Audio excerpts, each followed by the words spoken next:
মাটির হাঁড়িতে মুখ বন্ধ করে দিলেই কি হান্ডি চিকেন হয় বা হান্ডি বিফ হয়? আসলে কিন্তু এটা ভুল। আমি রান্না করেছিলাম হান্ডি দম চিকেন। আসলে এখানে দম চিকেনটা আবার কিভাবে হলো? এখানে আমি চিকেনটাকে প্রথমে একটু কষিয়ে নিয়ে তারপর পানি দিয়ে হাঁড়ির মধ্যে মুখটা আটকে তারপর আস্তে করে দমে বসিয়েছিলাম। তারপর কিছুক্ষণ পরেই তৈরি হয়ে গিয়েছে মাটির হাঁড়িতে দম চিকেন। আসসালামু আলাইকুম এভরিওয়ান, সবাই কেমন আছেন? আশা করি সবাই অনেক ভালো আছেন।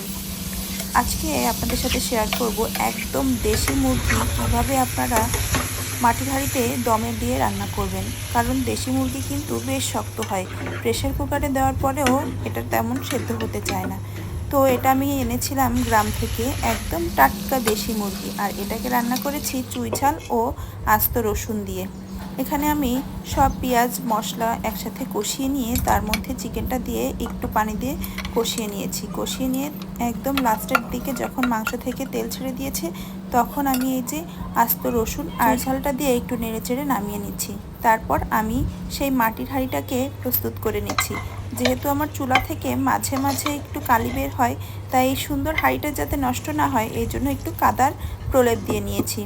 এরপর সেই কষানো মাংসটা দিয়ে দিলাম হাঁড়ির মধ্যে, আর দিয়ে দিলাম কিছু পেঁয়াজ বেরেস্তা ও একটু সরিষার তেল দিয়ে ভালোভাবে মেখে এরপর আর একটা ঢাকনা দিয়ে আটার একটা ডো বানিয়ে সেটা দিয়ে এর মুখটাকে সিল করে দিলাম। এরপর আস্তে জালে প্রায় 15 থেকে 20 মিনিট আমি রান্না করে নিয়েছি, আর তৈরি হয়ে গিয়েছে আমার এই দেশি মুরগির হান্ডি দম চিকেন।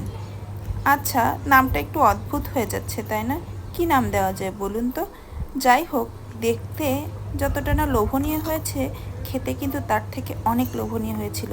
আর প্রেশার কুকারে দেয়নি তাতে কি হয়েছে, এই দমে দেওয়ার জন্য মাংসটা এতটা সফট হয়েছিল যে আপনারা এই যে দেখেই বুঝতে পারছেন কতটা সফট আর জুসি হয়েছিল।